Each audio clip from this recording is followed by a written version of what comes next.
Megastar Allu Arjun నటించిన latest sensation Duvvada Jagannatham box office దగ్గర తొలి వారాన్ని ఘనంగా ముగించింది. తొలి 4 రోజుల్లో ఆల్ టైమ్ ఇండస్ట్రీ రికార్డులను తిరగరాసే కలెక్షన్లతో దుమ్ము రేపిన దువ్వాడ జగన్నాథం 5వ రోజు నుంచి డల్ అయినా తొలి వారంలో ఓవరాల్ గా చూసుకుంటే అద్వితీయమైన కలెక్షన్లు సాధించి టాలీవుడ్ చరిత్రలో ఆల్ టైమ్ ఫస్ట్ వీక్ కలెక్షన్లు సాధించిన సినిమాల జాబితాలో చోటు దక్కించుకుని చరిత్రకెక్కింది. సినిమా 7వ రోజు 2 తెలుగు రాష్ట్రాలలో 2.6 కోట్ల షేర్ ని, టోటల్ వరల్డ్ వైడ్ గా 2.8 కోట్ల షేర్ ని వసూలు చేసింది.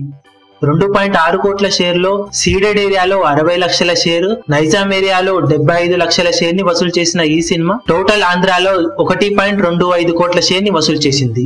మొదటి వారం 2 తెలుగు రాష్ట్రాల వసూళ్లు 51.8 కోట్ల షేర్ కి చేరాయి. ఇక టోటల్ వరల్డ్ వైడ్ గా షేర్ 63 కోట్లను టచ్ చేసింది.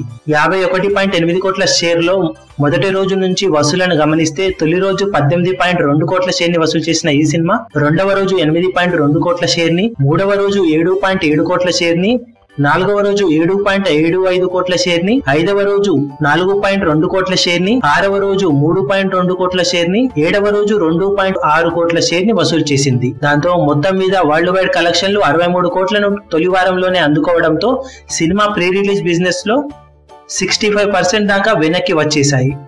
ఇక రెండవ వీకెండ్ లో సినిమా కనుక హోల్డ్ చేయగలిగితే ఖచ్చితంగా సినిమా బ్రేక్ ఈవెన్ అయ్యే అవకాశం ఉందని ట్రేడ్ పండితులు చెప్తున్నారు. మరి ఏమో మీ అభిమాన హీరోలకు సంబంధించిన లేటెస్ట్ అప్డేట్స్ కోసం మా ఛానల్ ని సబ్స్క్రైబ్ చేసుకోండి. ఏ చిన్న అప్డేట్ ని మిస్ అవ్వకూడదు అనుకుంటే బెల్ ఐకాన్ ని ప్రెస్ చేయండి. లైక్, షేర్, కమెంట్ చేయడం మర్చిపోకండి.